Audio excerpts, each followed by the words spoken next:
WEFUNK. We funk. And of course, it's more reaction, and I guess potentially the last of the reactions, as I guess this should really be the last Wilder Fury 2 review before we start getting into the Wilder Fury 3 previews. All right. I guess a little teaser alert there with some late-breaking news heard only here on the KO Cast. But I guess I will officially get into that announcement in a couple of minutes.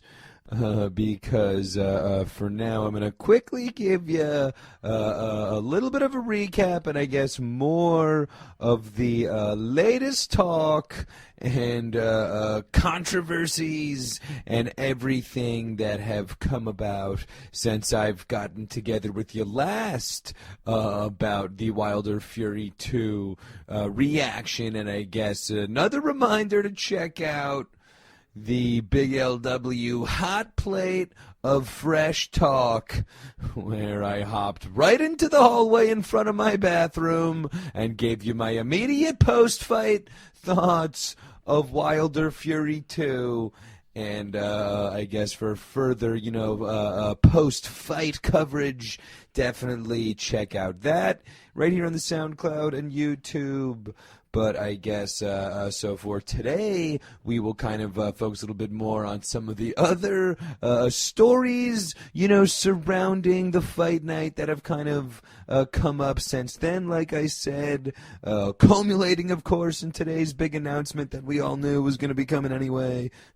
So, I guess to quickly, though, give you basically my ultimate feelings on the fight if you missed it. Obviously, just an absolute domination by Tyson Fury of Deontay Wilder.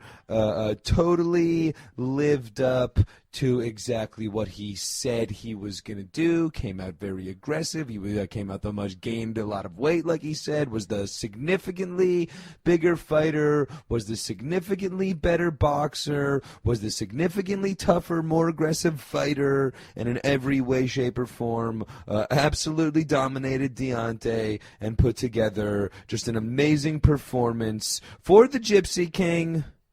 I guess, however, really for all intents and purposes in my book, the fight really came down, however, to the opening of that third round where Fury lands the big blow that ends up cutting Wilder's ear, right? At the time, and at the time of my hot plate, was still kind of, the conventional thought was that it was probably a burst eardrum or a more significant, cut. I guess what they really said was it was, just a minor cut in the ear, requiring, less than 10 stitches and not, a busted eardrum or something. However, as they're sitting in the, going into the fourth round and he's bleeding out of the ear and spitting up blood, it looked rather grim, obviously, and really in a lot of ways that was the entire story of the fight, as he never recovered from that third round, really in a lot of ways never recovered from that first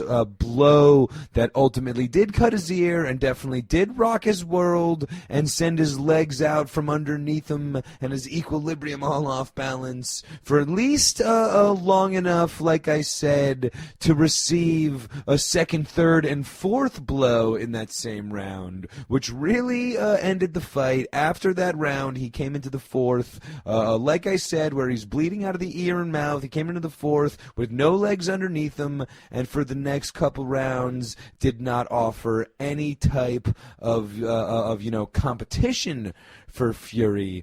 However, took an absolute drubbing over those next couple of rounds, which leads me to my first kind of thought of the fight, is how it would have been way better for Deontay Wilder, I believe, to just actually have gotten knocked out in that third round, all right, and never make it out of that third round. And officially, if he would have went down by a third round knockout after receiving a couple of big blows to the much heavier, more aggressive Tyson Fury, it would have been a shock and a big upset and surprise in a lot of ways. However, it would have looked in a lot of ways a lot better for Deontay Wilder than just taking an absolute beating over the next couple of rounds, which really made it look like he was a lot less competitive in that fight, whereas he really just wasn't, anywhere near the fighter he normally was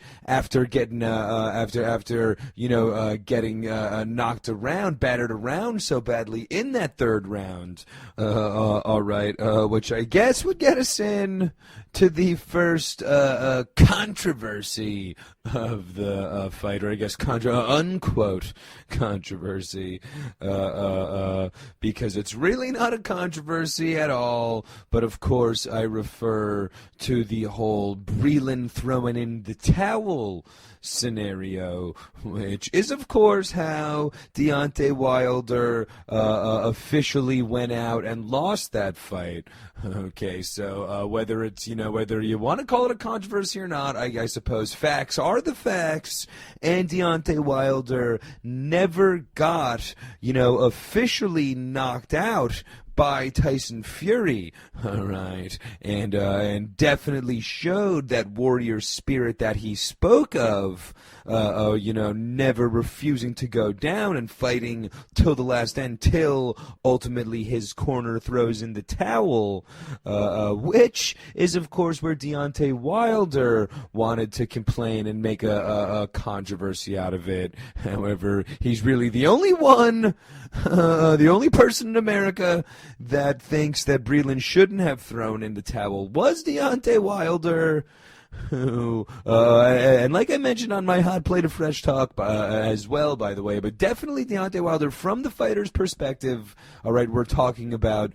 a superhuman level of athleticism and mental toughness that goes down in these professional athletes, not even just boxers, but, high-level professional athletes of across the board have a different level and perception of confidence and self-belief in their own abilities or whatnot. So when Deontay Wilder is going crazy at Breland that he shouldn't have thrown in the towel, he definitely believes that, and he probably really believes he would have came back and won the fight. Of course, that doesn't make him correct. However, that is definitely, not Deontay Wilder, just, a big tough talk from Deontay Wilder. I do believe that he, was initially very angry in Breland for throwing in the towel, and I think, still, although, announcing he will still be sticking with Breland going forward, still probably not happy with that decision. However, all right, 100% the right call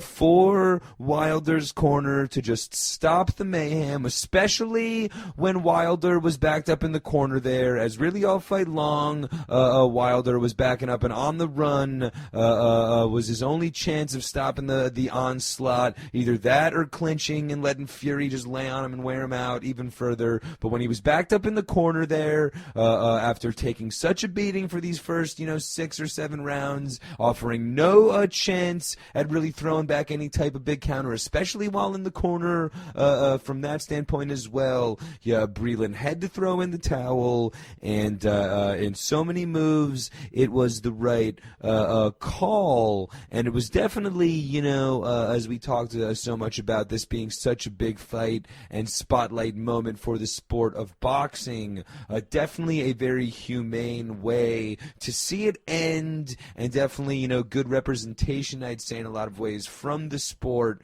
as, you saw the toughness of a champion who refused to go down. However, the logic and compassion portion of his, team around him that can, see what's going down and wants to stop everything. All right. And you don't want to let the ref have to get into it and make it look, even a further kind of controversy if the ref did it. Which, by the way, Bayless, if you were watching that round at all, going into that round, Bayless was not even watching, the action. His eyes squarely on Wilder, apparently ready to call that fight off at any moment. And I was actually surprised that Bayless didn't call it off himself. All right. And like I mentioned, it probably would have been better for the corner to call it off earlier. All right. Which does bring us into the other kind of fact and reason why it would have been better in a lot of ways for the corner to call it off earlier. And especially for Deontay Wilder, who even after the fight has kind of reiterated his previous statements about his willingness to literally die on the shield in the middle of the ring. Hey, stupid. It's called the rematch clause. Right. And instead of dying in Wilder Fury 2, how about you go win in Wilder Fury 3? Right. Because you can't win the rematch if you literally die in the ring like you're claiming that you would have been willing to do. Right. Not the best decision when you got a rematch clause in place. All right. So no need to die over it because we're going to be doing it again in 5 months. Right. So definitely the right move from Breland's corner there. And just in terms of those Grizzly comments, if you really want the absolute truth about, Deontay's willingness to, go out on his shield, I honestly believe if you're taking it to a Hunger Games style matchup, there's definitely a better chance that ultimately speaking, Deontay Wilder suffered, catastrophic injuries. There's a better chance of that happening than there was Deontay Wilder coming back to win that fight. All right.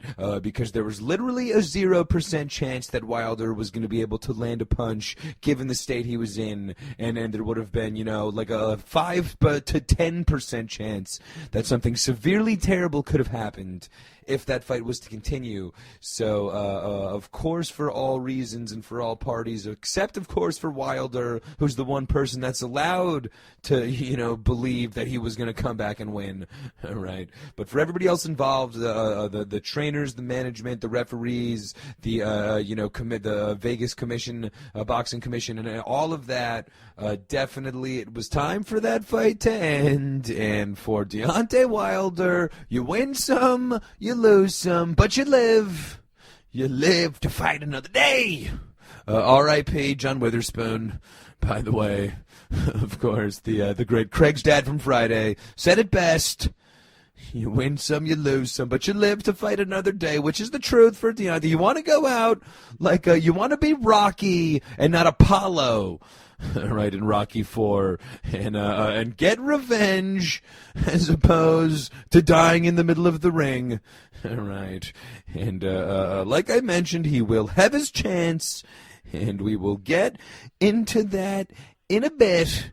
But a rematch on the way, which is exactly why, if I was Deontay Wilder, I would have actually personally taken it one step further and gone out like a bad guy professional wrestler. I would have pulled a Ric Flair and would have like backed out. Would have just taken a DQ loss as I walk, as I backpedal down the ringway, talking trash as I quit on the match because there's obviously a rematch coming, as opposed to taking the beating for a couple of rounds. I would have pulled a Ric Flair, however. That's the cunning difference between champions such as myself and Mr. Perfect and the Honky Tonk Man, of course, who I'm sure would have pulled the same move. However, I could talk about bad guy professional wrestlers pulling hilarious gimmicks all day long, and I'll get back to the boxing. But I guess actually the next one, the second controversy, I'll get us into the second controversy, really, and straight out of the pages of professional wrestling, in more ways than one, is the hilarious second controversy from the Wilder Fury fight. And again, not really a controversy, if you want my honest opinion, but again, a hilarious excuse juice. And again, actually, in some ways, I will feel probably I'll give it a little bit more validity than a lot of the other boxing pundits out there, right?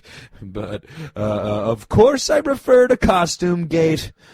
Right, and I guess first of all, my number one thoughts and feelings. Loved both ring walks. Okay, as I actually personally did love the Wilder costume, which I'll get into in a minute. However, of course, really loved everything Fury did that night, pre and post fight, and during fight. Even as a Wilder supporter for the night, you had to pay respect to Fury, but really stealing the show in a lot of ways, as he usually does with his pre and post fight antics. Right, this time literally again pulling from the WWF playbook, where King Haku and King Harley Race and King Booker T, just to name a few, get carried down to ring by either jobbers and or hot chicks. And for this occasion, Tyson Fury coming down, the Gypsy King, getting carried to the ring in a throne, singing along to Patsy Cline, mind you. Crazy for thinking that Wilder was going to win. And really just an epic ring walk, I guess ring, sit. As I really thought, actually, as ironically enough, it turned out that the controversy went the other way. However, especially after gaining all the weight and coming in heavier and all that, I was very concerned about, not very concerned, I should say, but I thought potentially a slight impact might take place for Tyson Fury, who instead of fighters usually coming in a lather and kind of gaining, momentum and staying pumped up, to kind of, have to go along with the gimmick of the very slow-paced song, getting slowly carried to the ring, sitting on a throne. I really felt that, just a very untraditional, energy level potentially going on there. As well, I was just thinking, not even really, in terms of impact of the fight, but really just, how crazy, I guess, no pun intended, but just, really what just an intense feeling and situation that must be for Tyson Fury, with the biggest moment and the biggest fight of your life, one of the biggest moments in boxing in the last 20 years, after the year plus of the makeup, after everything and all of the momentum and intensity and energy that's going in to the fight of your life. You're entering the ring, just sitting there casually singing along to Patsy Cline. And really just like I said, just all-time entrance for Tyson Fury. Okay, who then, of course, sang Bye Bye American Pie, post-fight sing-along with the crowd. So, ingratiating himself in the States. But I guess the real controversy, unquote, again, would have to come with the Deontay Wilder whole costume gate situation, like I said, claiming to have been tired out by the costume being significantly heavier than he thought it was going to be, where I guess all in all the costume weighed upwards of 40 pounds. Okay, and he apparently did try it on the night before, however, didn't give it full justice for how long he was going to have it on, and for, how long he was going to have to walk, and again, just for how pumped up and the adrenaline and everything going on with these guys at the time. It's a lot different than just trying it on, throwing it on the night before the fight, okay, which is apparently what happened. I guess real quick, like I did mention, however, my thoughts on the costume itself, absolutely loved it. Again, very, very bad guy professional wrestler, Darth Vader-esque, Birdman. I was calling him Birdman, potentially with a politically incorrect color in front of it, but it was really more based on he looked like a black Birdman, all right? And it was nothing to do with to this day, and I'm not trying to make a to this day rant out of it, but he came down looking like the Crow, or Blackbird singing in the dead of night. A black bird man, but an evil, a villainous bird kind of creature coming to the ring. So I actually did dig the costume itself, however, not really digging the costume's aftermath, as I guess. First of all, just before I get into the validity or anything around it, really just sounds crazy and terrible. And even if it is true and valid that the weight of the costume helps tire you out, that even is worse in a lot of ways, all right? Where it's the kind of thing that even if it is true, you'd want to, like, keep it under wraps as opposed to publicly humiliating yourself with the fact that A, you're such a puss that a 40-pound costume tired you out, Mr. Heavyweight Champion, and then B, the fact that you were, not prepared enough to have done any legwork to figuring this out beforehand. All right, so any way you slice it, just a horrible excuse for Deontay Wilder. All right, or just and he's gonna tell you that he wasn't. He's not using it as an excuse, as he tell you all about how it should potentially excuse some of the blame. All right, so I mean, don't mention it if it's not an excuse. First of all, for Deontay there. However, I will say though, like I mentioned, that I believe it does make a little bit of sense. Okay, athletes are very, very fine-tuned. Okay, and there's a very, very thin margin and fine line, physically as well as mentally, as they're very, very prepared and rigid mentally.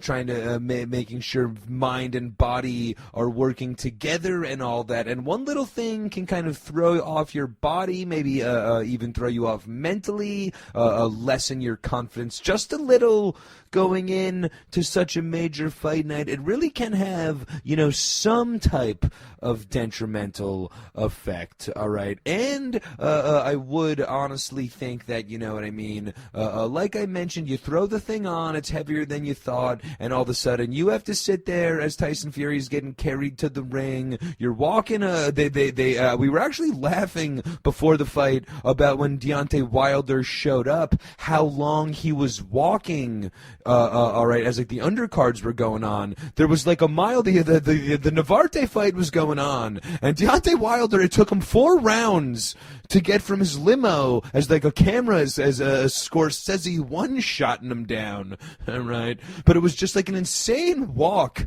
if you saw, just for him to get to the locker room. So you can only imagine how big the venue is. He's walking all over the place. He's wearing this, heavy thing. His adrenaline is already, going so crazy. A lot of times fighters can tire themselves out just with, hype and excitement. Now he's wearing a 40-pound thing. It's, just all things put together, I do believe that it had played a little part in throwing him off. And he said when he, took it off, he knew that the game has changed. If when he took it off, he thought the game has changed, the game did in fact change, all right? Whether it was the 40 pounds weighing him out or him thinking that the 40 pounds wore him out.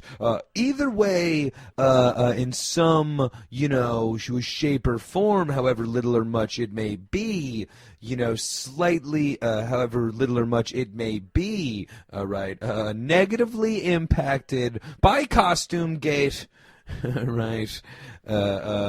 So I guess, like I said, though, the kind of thing you should just really keep to yourself, because it makes you look stupid. It kind of reminds me a little bit of like Manny Ramirez, not being able to effectively chase down fly balls because his gold chains are flopping all over the place. You know what I mean? And you'll see it in baseball where like a guy drops a fly ball because like the the sun reflected off the diamond on his wrist while he's playing Major League Baseball and got into his eye. It's like literally, there's all sorts of hilarious wardrobe-related stuff going down. Really more so in baseball, I suppose. But it is like just one of those issues where you'd probably rather just keep it under wraps, like I said. Although 20 pounds heavier, a lot longer than he thought he was going to be wearing it. He said it would wear out his legs. His legs were obviously the issue. So not necessarily crazy, but definitely not acceptable in terms of an excuse, as I guess really the excuse of what would wear out his legs, like I mentioned on my hot plate, is the fact that the 270-pound Fury was hanging all over him the entire fight and had him in a headlock for most of the matchup, again out of the WWE, right? But I guess when you add it all up, you have a fighter that technically never went down, was significantly impacted by an outside situation, that was pretty much out on his feet after an early blow, after winning the second round on some scorecards. So all in all, it sounds like a rematch to me, which will get us to the breaking news, which I referred to earlier, exclusive here to the KO cast, of course, but and ESPN and Fox and everyone else, of course. And of course, this is going to be, you're going to be listening to this potentially weeks, months, or years after the March 2nd record date of 2020, right? But of course, the widely expected announcement of the rematch that we all knew was coming after the clause was put in place. But Wilder Fury 3 all set for Saturday night, July 18th. So we're running this one back in pretty immediate fashion. Right, I guess the surprise here, as well as a little bit of a bummer, I'd say, in some regards, but we're going back to the MGM in Vegas, which, of course, really the true, just home, home base and the center of the world for boxing is Vegas at this point. However, after just hosting the fight in Vegas, you would like to see it somewhere else, as I have mentioned on the show in general, but, a lot more cities hosting big fight nights. You would like to see, maybe another big city get a Wilder Fury 3. However, going back to Vegas, mid-July, okay, so, 4 months down the road, so enough time to get excited. However, not Wilder Fury 1, year and a half build up in between, right? And again, like I mentioned, this is really all expected. Even before the second fight was officially announced, if you recall, here on the KO cast, I predicted a third fight to come in 2020. So not really a surprise. However, definitely it actually did become kind of a thing that people were, had talked. Will Wilder enact the clause? Should Wilder trigger the clause? Which was really just absolutely crazy. Like this idea that Wilder was not, and I sound like Francesa here, all right, but this idea, okay, that Wilder's not enacting the clause, okay, but in all honesty, the idea that Wilder was not gonna enact the clause or should not enact the clause, as I've seen a lot of boxing pundits talk about since fight night. But it's really just, patently ridiculous, okay, in the words of Mike Francesa.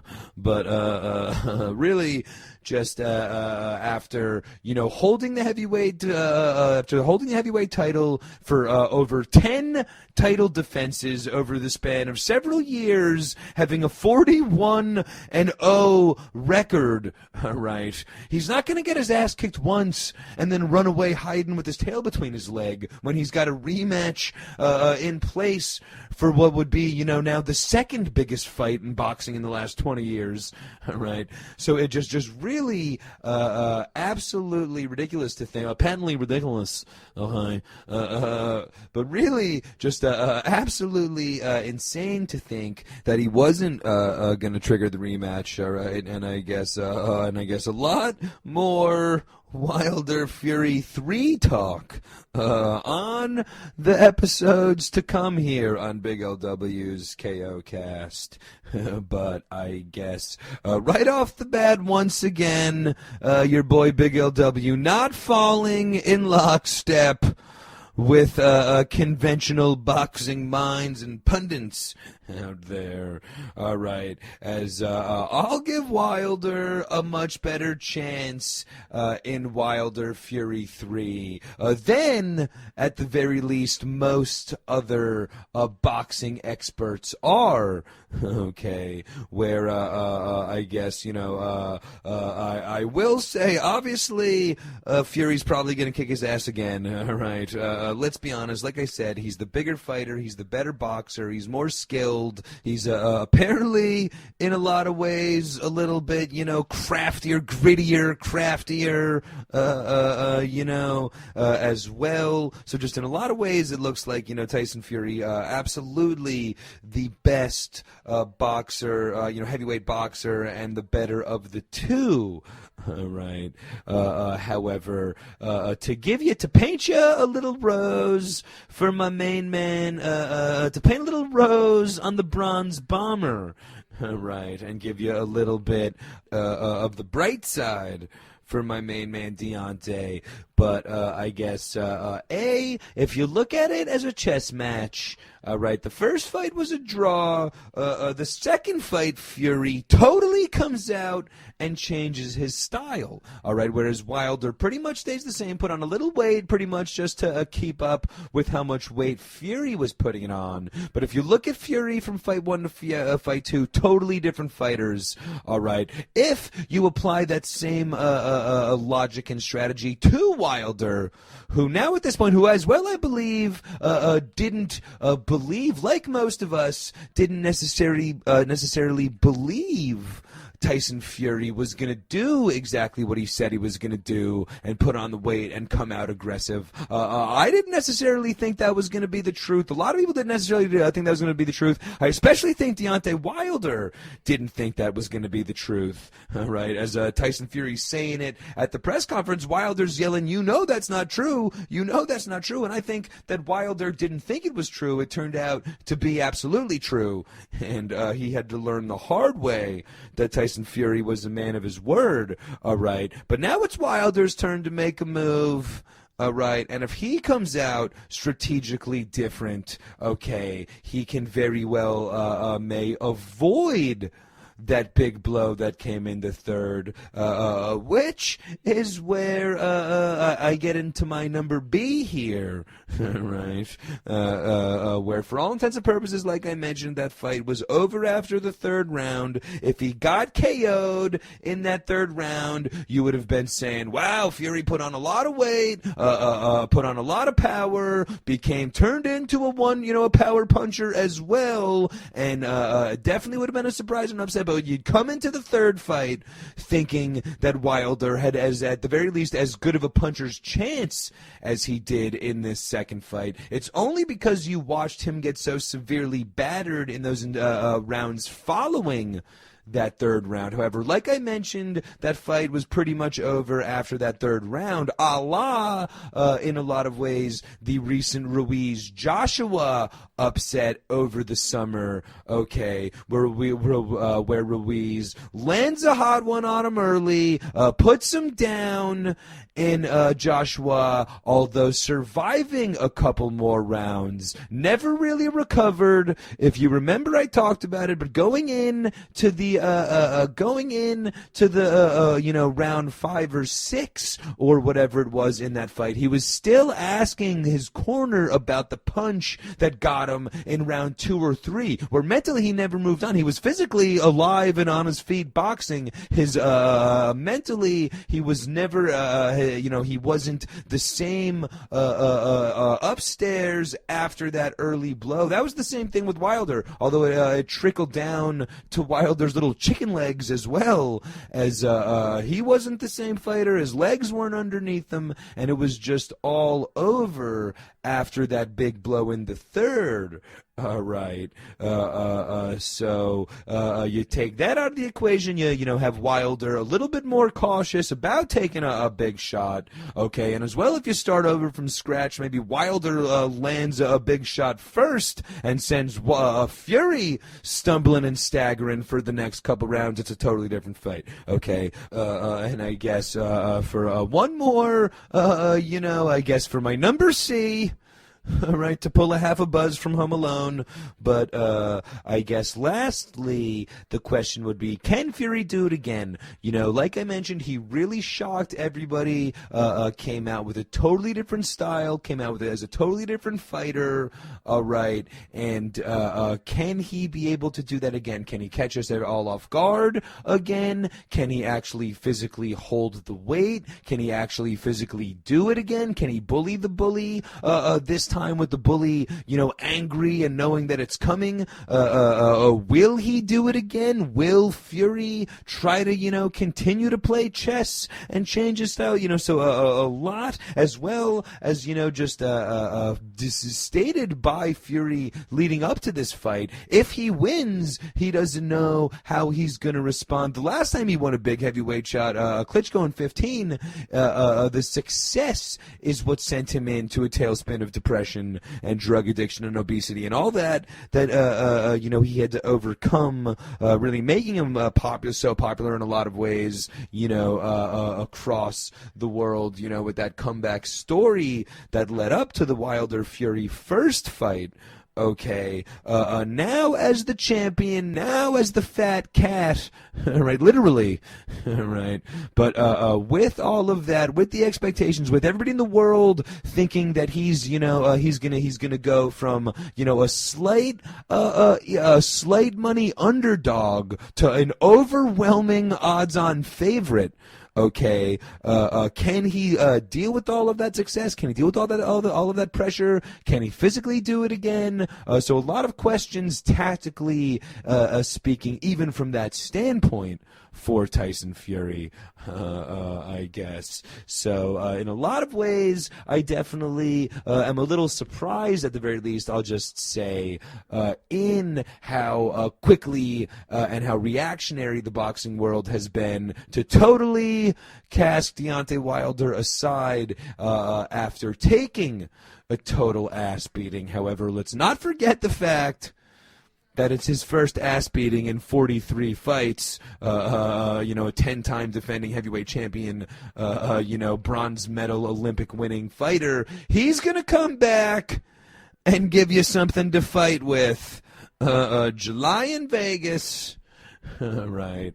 I guess, however, let's face it, to be honest, it's probably going to be another Fury win, because Fury really is the king of the heavyweight division, the Gypsy King of the heavyweight division, and really is, despite what I just said, painting some rose on the Bronze Bomber. It really was evidently clear that Tyson Fury, who we all knew he was the better boxer, it's very obvious he's physically the bigger man.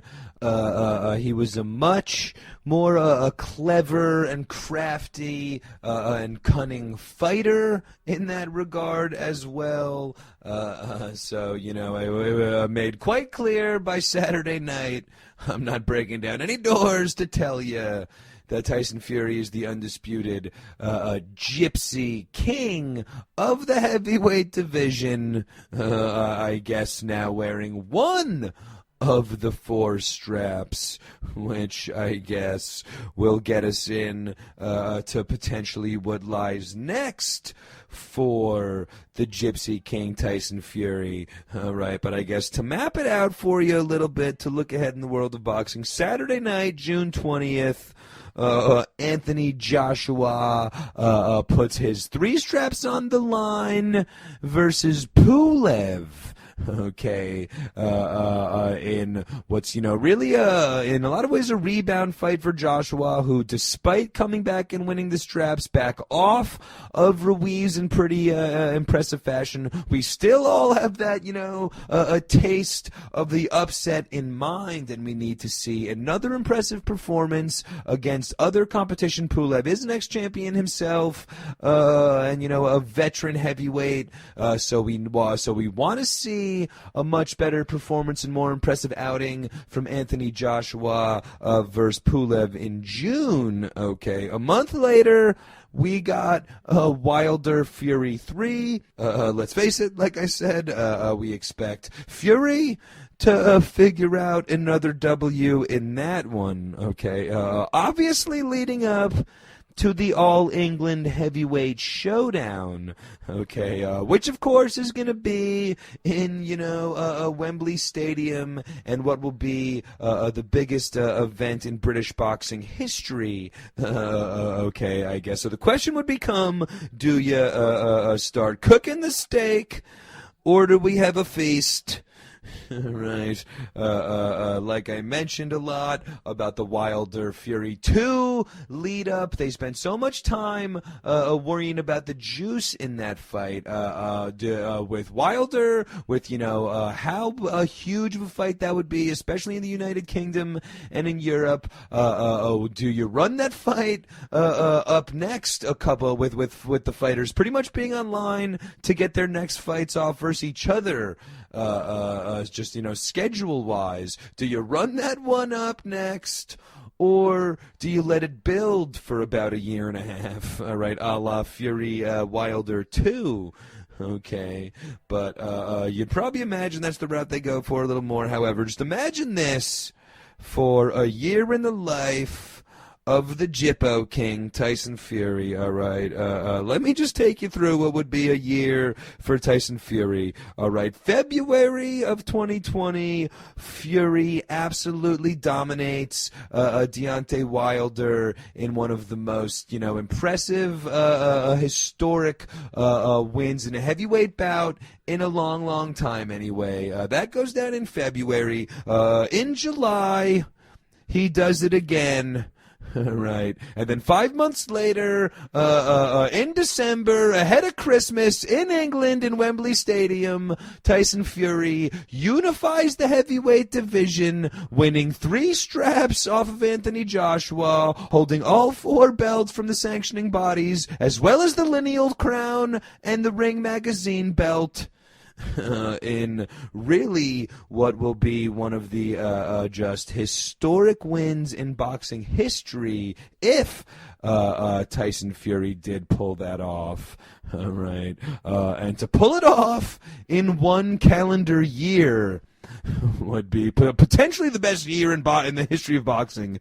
I'm sure Teddy Atlas could tell me about when Jack Dempsey fought, 15 tomato cans in one night in a hilarious fight night in Newark or something that went down. But when you just look at it in recent memory and just in big-time boxing, for a calendar year to have 3 wins as significant as that would be absolutely amazing. And when you're looking for the career of Tyson Fury, as a guy, it probably won't happen in such a short order necessarily, but you put those together. Also, you factor in the epic win versus Klitschko in 2015. Even throw in the win versus Volin with 65 stitches in his eye, fighting to keep the Wilder Fury 2 whole thing going.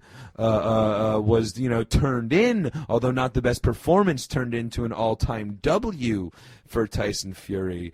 He's going down as one of the all-timers. And all of that is honestly very likely. It probably will not happen, like I said. The Joshua Fury fight, I imagine it would not happen in such immediacy. You imagine they would probably go to the following May, I would assume, on that, traditional May Kentucky Derby night, fight night, around Cinco de Mayo. Okay, in the first weekend of May. That's such a big boxing fight, such a big boxing weekend. So I don't think you would get it in the following, 5 months after. All right. However, with the state of Anthony Joshua potentially blowing it up with another loss to Pulev, who the hell knows? And maybe, just maybe, you get 3 mega fights in 1 year for Tyson Fury, who's already hinted at retiring afterwards. And honestly, who could blame him if he was able to pull off the trifecta of 2 wins versus Wilder and a grand unification versus Joshua, with as well then, what's he gonna you're gonna get up for a match versus Kalinowski? I mean, he's done it all at that point. He comes out of retirement in 3 years when Usyk is wrecking the division. However, further down the road, for that, and I guess with that, we will officially put an end to the Wilder Fury talk for now. But the never-ending saga that was Wilder Fury 2, all the lead-up, all the hype, all the action, all the talk, all over for now. And we will do it again for a 3-match. Start next episode, I'm sure. However, for now, we will finally put Wilder Fury 2 in the books. Big F! WEFUNK. We funk.